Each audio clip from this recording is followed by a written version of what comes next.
وحشني حبيبي، أتقدم بطيبي وأدهن بشعري قدمك يا يسوع. ما انت غسلت عاري وبقيت افتخاري، وزحت مراري ومسحت الدموع. وحشني حبيبي، أتقدم بطيبي وأدهن بشعري قدمك يا يسوع. ما انت غسلت عاري وبقيت افتخاري، وزحت مراري ومسحت الدموع. رجعلي الأغاني، رديت تعويضات، أخرج من ظلامي وانطق تسبيحات، وارتوي من سكيبة ويفح مني طيبك، ويرفرف جناحي وأهيم في سماء. وارتوي من سكيبة ويفح مني طيبك، ويرفرف جناحي وأهيم في سماء. أهلا بيكم في حلقة جديدة من برنامجنا زمن الحب زمن النعمة. الحقيقة لفت انتباهي في الفترات اللي فاتت إن في إعلانات نازلة عن السحر مدفوعة الأجر، رد الحبيب ورد المطلقة وجلب وكلام كتير قوي، خلى في أسئلة كتير طرقت عليا في الفترة الأخيرة، وهي هل هو السحر قوة موجودة بالفعل؟ وهل السحر حقيقة الكل يؤمن بها؟ أكيد لا. فلقيت إنه في آراء كتير ما بين معارض ومؤيد لفكرة السحر. كمان في فكرة هل السحر قوة مؤثرة بالفعل ولا هو خيال بنتوهمه؟ وعلشان نعرف كل الإجابات دي كنا لازم نستضيف حد يفهمنا الحقائق دي كلها من خلال الكتاب المقدس. علشان كده يسعدني يكون ضيف حلقتنا النهاردة القس أمجد خليل. أهلا جناب القسيس، شرفتنا ونورتنا في الحلقة النهاردة.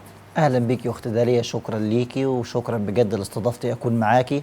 كل مره بكون معاكي حقيقي ربنا بيعلمنا وبيباركنا بفكره جديده، والموضوع اللي حضرتك اخترتيه النهارده بحييكي عليه موضوع شائق وشائك الاثنين. شائق الناس تحب تسمع فيه، وشائك لانه فيه ملابسات ومشاكل كتير. فانا مبسوط اني مع حضرتك، واهلا باي سؤال، ونتمنى في الاخر نقدم حاجه مفيده ان شاء الله للمشاهد. اتفضل. المؤمن والسحر، هل السحر هو فعلا قوة مؤثرة؟ وهل الكتاب المقدس يؤمن بأن السحر له قوة؟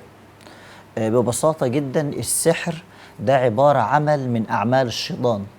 فخليني أسأل السؤال الأصلي، هل الشيطان موجود؟ نعم، نؤمن أنه في قوة شر اسمها الشيطان. طالما الشيطان موجود إذن السحر موجود. هو السحر ده عبارة عن إيه؟ السحر عبارة عن أشياء تقرب من الإعجاز، حاجة مش موجودة ممكن واحد ساحر يوجدها. طبعا في حركات فهلوة وخفة يد دي بيعملوها المهرجين البلياتشو والبهلوانات، لكن فعلا بعيدا عن الحاجات الشكلية اللي بيخدعوا بيها الناس في المسرح، في فعلا قوة اسمها قوة السحر. زي ما قلت انه دي احدى الاعمال اللي الشيطان بيستخدمها علشان يوهم بيها الناس. واكتر شيء يؤكد لينا انه في حاجة اسمها سحر مش اللي بنشوفه ولا اللي احنا بنسمع عنه ولا الاعلانات اللي زي ما حضرتك قلتي بنشوفها في السوشيال ميديا وفي التلفزيونات، لكن الكتاب المقدس نفسه اتكلم عن السحر. تفتكر حضرتك ايام فرعون وايام موسى؟ ايام فرعون كان في سحرة، والسحرة فعلا عملوا حاجة اعجازية. صحيح. لما كان كل واحد معاه عصاية ورموا العصي اللي في ايديهم قدام فرعون وموسى، وتحولت كل العصي الى حيات. ما ده نوع من انواع السحر. يقول كتاب انه في ايام نبوخذ نصر وايام في مملكه بابل وفي سفر دانيال لما الملك حلم وما عرفش تفسيره، يقول كتاب انه جاب مين؟ جميع السحرة والمنجمين والكلدانيين. اذا الكتاب المقدس بيمتلئ بالمواقف والقصص اللي فعلا فيها ناس استخدمت هذا السحر. فاحنا بنتكلم عن شيء موجود في الكتاب المقدس وشيء موجود في الحياة من حوالينا. طب أسيس أمجد، في سؤال تاني. اتفضل. هل في آيات في الكتاب المقدس صريحة بتحارب السحر كقوة عظمى موجودة في الأيام بتاعتنا دي؟ طبعا الكتاب المقدس مليان بآيات بتمنع وتجرم وتحرم عمل السحر، ومليان الكتاب المقدس في العهد القديم والعهد الجديد. بس علشان ما أشتتش عزيزي المشاهد، خلينا ناخد آية واحدة بس، وآية في آخر آيات الكتاب المقدس، سفر الرؤيا إصحاح 21 وفي عدد 8، يتكلم عن 8 نوعيات من الناس مش هيدخلوا السماء وهيروحوا النار. مين ال8 دول؟ يقول: وأما الخائفون وغير المؤمنين والرجسون والقاتلون والزناة والسحرة. جاب السحرة بعد الزنا مباشرة، يقول: وعبدة الأوثان، وآخر حاجة وجميع الكذبة. مالهم دول؟ فنصيبهم في البحيرة المتقدة بنار وكبريت، الذي هو الموت الثاني. ففئة من ضمن الفئات اللي هتروح جهنم النار، اللي الرب اتكلم عنها انه ملهاش نصيب ولا مكان في السماء، الجماعه اللي هم السحره. اذا لما الرب يقول انه السحره دول مكانهم النار، اذا السحر عمل شرير الله لا يرضى عنه ابدا. لانه ببساطه يا اخت داليا، الساحر ده جاب قوه السحر منين؟ عمل لفلان او فلانه منين؟ جاب القوه منين ان ممكن يكون موجود دلوقتي وعارف فلان فين دلوقتي بيعمل ايه؟ ازاي يقدر يأذي واحد ما شافوش؟ هل في انسان طبيعي يقدر يعمل الكلام ده؟ ده مستحيل. ده محتاج لقوة شيطانية مساعدة. فالساحر ده عبارة عن انسان طبيعي ابتعد عن الله تماما، وعمل كونتراكته، عمل عقد بينه وما بين الشيطان. وعلى فكرة احب كل عقد ده بالدم، ولازم يقول عهود على نفسه. وعلى فكرة لو حب في يوم من الايام يبعد عن السحر وبيقول لك ماليش دعوه بالطريق دي، انا اتاذيت فيه، الشيطان يأذيه. الحاجه الوحيده اللي تحرره مش انه يفك العقد بكلمتين ولا ياخد قرار يتعلق بالرب يسوع المسيح، يلجأ للرب يسوع، والرب يسوع يعطي له الحمايه الكامله. لكن للاسف السحره والشياطين الاثنين مصيرهم في البحيره المتقده بالنار والكبريت. تمام. هل السحر بيأثر على الإنسان البعيد عن الله في حياته، زي مثلا يأخر ارتباطه، يأخر الإنجاب، يوقف له حاله؟ هل ممكن يكون في تأثير فعلا الإنسان بعيد عن الله؟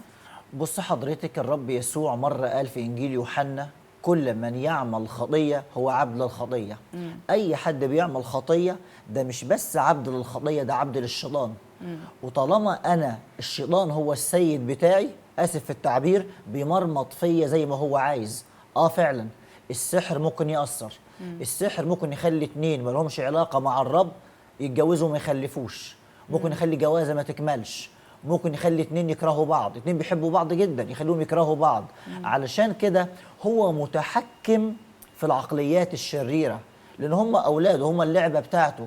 طالما بره عن حماية الدم وبره عن غطاء الدم بيلعب فيهم زي ما هو عايز. عارفة حضرتك زي ايه بالظبط؟ زي في موبايل ده في ايد حضرتك، انت بتتحكمي فيه زي ما انت عايزه، لانه الموبايل بتاعك. انا اقدر اعمل، لو عملت هاكر على الموبايل بتاعك ممكن اتحكم في موبايلك عن بعد.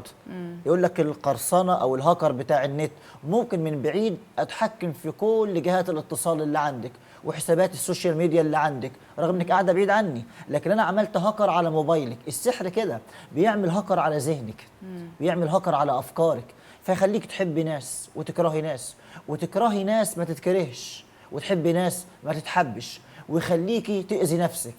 ناس يطير من عينيها النوم، ناس تضرب بعض، ناس تقتل بعض، ناس ترمي نفسها من فوق. للأسف لأن الشيطان بيكون متحكم في الوقت ده في غرفة العمليات الحربية. غرفة العمليات الحربية في الإنسان الذهن والعقل.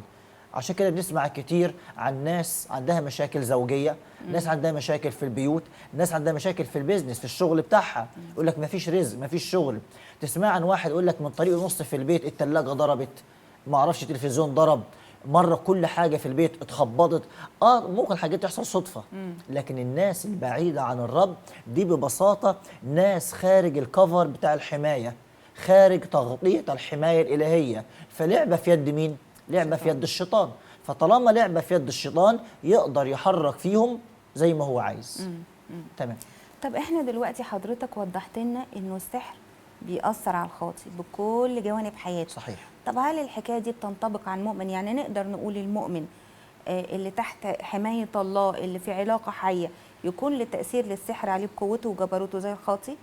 لو كان الشيطان والسحر ليهم سلطان على المؤمنين أولاد الله تبقى مصيبة كبيرة جدا جدا جدا. ليه؟ لأنه ده بيناقض وينافي كلام الكتاب المقدس. كلمة الله بتقول أنتم الذين بقوة الله محروسون. كلمة الله بتقول لا تخف أيها القطيع الصغير لأن أباكم قد سر أن يعطيكم الملكوت. كلمة الله بتقول الممسوكين في يدي لا يقدر أحد أن يخطفهم مني. وأجيب لحضرتك مش بس آيات لكن مثل من كلمة الله. فاكر حضرتك في يوم من الأيام لما الرب قال لبطرس سمعان سمعان هوذا الشيطان قد طلبكم لكي يغربلكم كالحنطة ولكني طلبت من أجلك لكي لا يفنى إيمانك. إيه معنى الآية دي؟ معناها ببساطة إنه الشيطان قبل ما يقرب من أولاد وبنات الله لازم يرجع للرب. مين أكتر ناس على الأرض غايزين الشيطان؟ مين أكتر ناس عاملين له قلق ومشاكل؟ المؤمنين. لو الشيطان بإيده يأذي المؤمنين ما كانش خلى ولا واحد، ده كان بهدلنا. اللي يعمل حادثة واللي ياخد ولاده واللي يعمل له مشكلة في شغله واللي يجيب له كانسر واللي يسمح له بمرض، كان بهدل الدنيا كلها. لكن نشكر الله احنا في يد الرب، لا ساحر ولا شيطان يقدر علينا. وزمان في الصعيد ياما سمعت قصص عن ناس كانت تكره واحد بيصلي ومخنوقين منه جدا جدا ويحاولوا يأذوه. يعملوا ايه؟ يتصرفوا بأي شكل، يجيبوا أي حاجة بلغة الصحراء من ريحته، منديل، شال بيلبسه، حاجة بيمسكها في إيده. فمرة جابوا منديل لراجل شيخ كنيسة، أخ مؤمن حلو تقي ورع متواضع بيصلي، وراحوا بيها الراجل ساحر من غير ما يقولوا له المنديل ده بتاع مين، علشان يقرأ عليه القراءات الشريرة الشيطانية بتاعته وعلشان يأذي الشخص ده. يقولوا أكتر من مرة سمعت القصة دي إنه الساحر رغم إنه ما يعرفش ده منديل مين، بس أول ما شاف المنديل أصيب بحالة من الهلع، بحالة من الرعب. اطلعوا بره، حشوا بعيد، في نار. تخيلي حتة المنديل البسيط ده لمجرد انه منديل بيخص واحد بيخص ربنا، الراجل ما قدرش حتى يلمسه ولا يبص عليه. فكان بالحري مش المنديل بتاعنا ولا حاجة مننا، احنا ملك للرب. الشيطان ما يقدرش ابدا ابدا يلمس واحد او واحدة تحت حماية الرب، لانها تحت غطاية دم يسوع المسيح، والدم ده اللي بيعمل رعب للشيطان. في الصليب الرب مكتوب عمل ايه؟ جرد الرياسات والسلاطين وأشهرهم جهارا. علشان كده ما يقدرش أبدا يأذي حد زي كده أبدا. طب رائع جدا، دي حاجة تطمن إنه الشخص المؤمن محمي. مش بس هو ده، كل حاجة صحيح. بيمتلكها. صحيح. طب لو المؤمن ده قسيس يعني خسع روحيا، أيوه، ما بقاش ياخد خلوته، بعد شوية عن الرب، طلع بره الحماية، ممكن يكون للسحر تأثير عليه؟ بص أقول لحضرتك، هو طالما زي ما حضرتك بتقولي مؤمن وابن للرب، في كل الأحوال السحر لا يصيبه بأذى أو شر. لكن الاستثناء أو الافتراض اللي حضرتك قلتيه ده مهم جدا. أنا لو ضعفت روحيا مش هقول لك السحر هيأذيني، لا مش هيأذيني برضه، أنا في كل الأحوال تحت حماية الدم. وبعدين حماية ربنا ليا مش معتمدة عليا أنا كويس ولا وحش، أنا فوق ولا تحت، وإلا يبقى ربنا حسب الظروف. أنا كويس ربنا يحبني ويحميني، أنت وحش مش دعوة بيك، لا ربنا مش كده. لكن بيعمل لي تشويش، يعمل لي حالة من الاكتئاب لما أنا بكون خارج التغطية. زي ما اقول لحضرتك اللوكيشن اللي احنا فيه ده متامن وكويس وزي الفل، اتحركي فيه براحتك جوه الاستوديو زي ما انت عايزه، بس لو طلعتي بره الاستوديو في الغام. هتقول لا ما انا محميه، لا انت محميه جوه المكان بتاعك.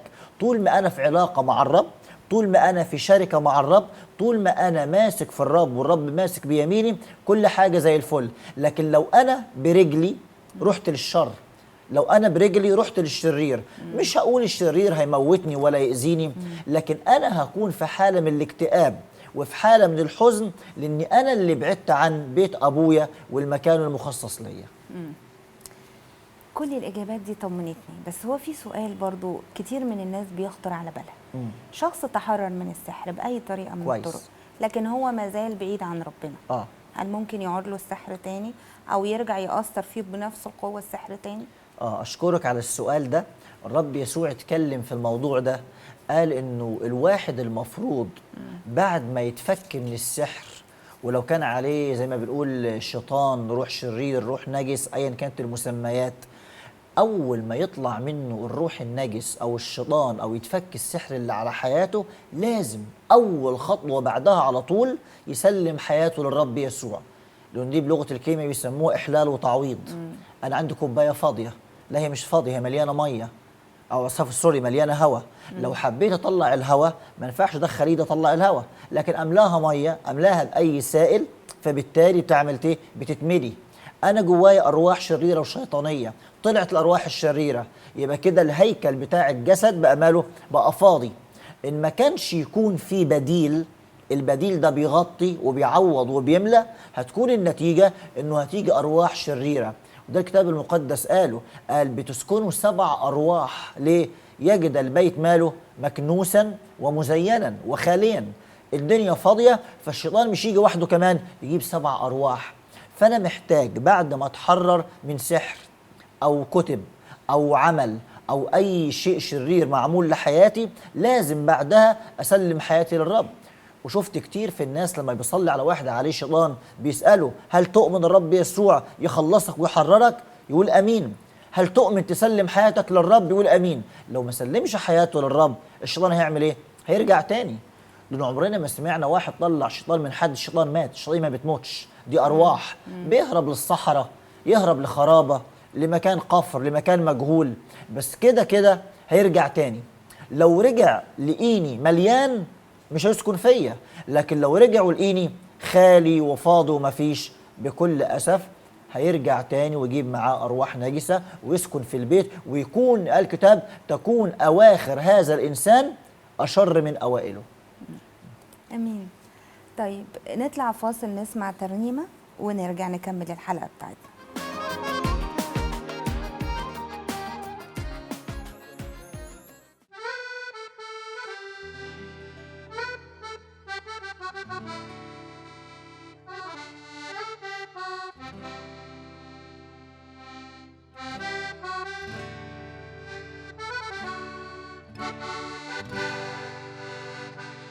فوق كل قوة ورياسة، فوق كل اسم وسيادة، أنت قائم جالس في السماوات، تخضع لك كل الأشياء. فوق كل قوة ورياسة، فوق كل اسم وسيادة،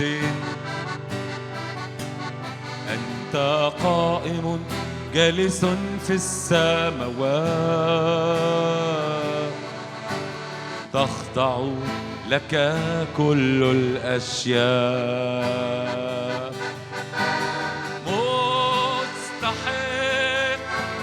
تأخذ المجد القدرة والكرامة، قد ذبحت واشتريتنا، فديتنا بدمك، نحبك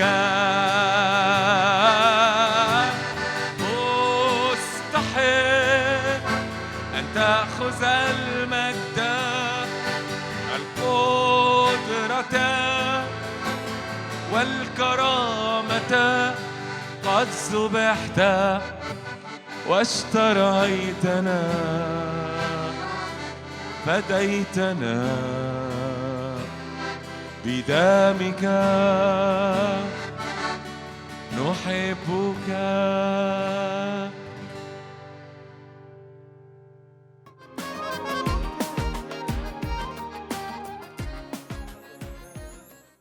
بعد ما سمعنا الترنيمة وتباركنا بيها، أحب أسأل سؤال أخير للقسيس أمجد. تحب توجه رسالة للشخص العادي البعيد عن الله تقول له إيه، ورسالة أخرى توجهها للسحرة تقول لهم إيه في عجالة سريعة قسيس أمجد؟ أقول للشخص اللي بيروح للسحر: أنت إيه اللي وداك للسحر؟ غير حاجتين: إما واحد يئس فداقت بيه الدنيا، لا صلوات جايبة معاه ولا شاعر إنه في أي تغيير، فأجري على السحرة. انا بنتي ما اتجوزتش لغايه دلوقتي ليه، ابني ما اتجوزش ليه، ليه في مشاكل في الشغل بتاعي، ليه مشاكل معايا. فدايما لما بيأس بجري على بتوع السحر، بقول له عمرهم ما يحلوا لك مشاكلك، يدوك حل سهل هيعقدوها اكتر واكتر بعد كده وهيأذوك انت شخصيا. فخلي اليأس يقودك لربنا مش يقودك للسحر. واقول للسحرة ان انتم مصيركم حسب كلمة الله البحيرة المتقدة بالنار والكبريت. السحر ممكن يجي يجلب لك فلوس، السحر يديك ممتلكات، بس السحر ده بيحفر لك هو في الجحيم. السحر ده بيخلي مصيرك الأبدي نار لا تطفأ ودود لا يموت. امين. حقيقة يا أسيس أمجد أنا عاجزة عن الشكر على الحلقة ربنا دي، يبارك أشكر فيك. حضرتك شكراً ليك. بالنيابة أشكرك. عني وعن كل شكرا المشاهدين. لحضرتك. عزيزي المشاهد، النهاردة بقى لازم تعرف إنه مكانتك في الرب بتديك قيمة. السحر قوة عظيمة وعرفنا إنه بيأثر، وإن الكتاب المقدس نفسه بيعترف بوجود السحر، لكن ملوش أي تأثير عليك لو أنت في حماية الرب، لو أنت محمي بالقوة الإلهية. فمن فضلك تعالى دلوقتي للرب عشان ما تخليش حد غيرك يتحكم في حياتك، بل يكون الرب هو المسيطر الوحيد على حياتك. والرب يبارككم.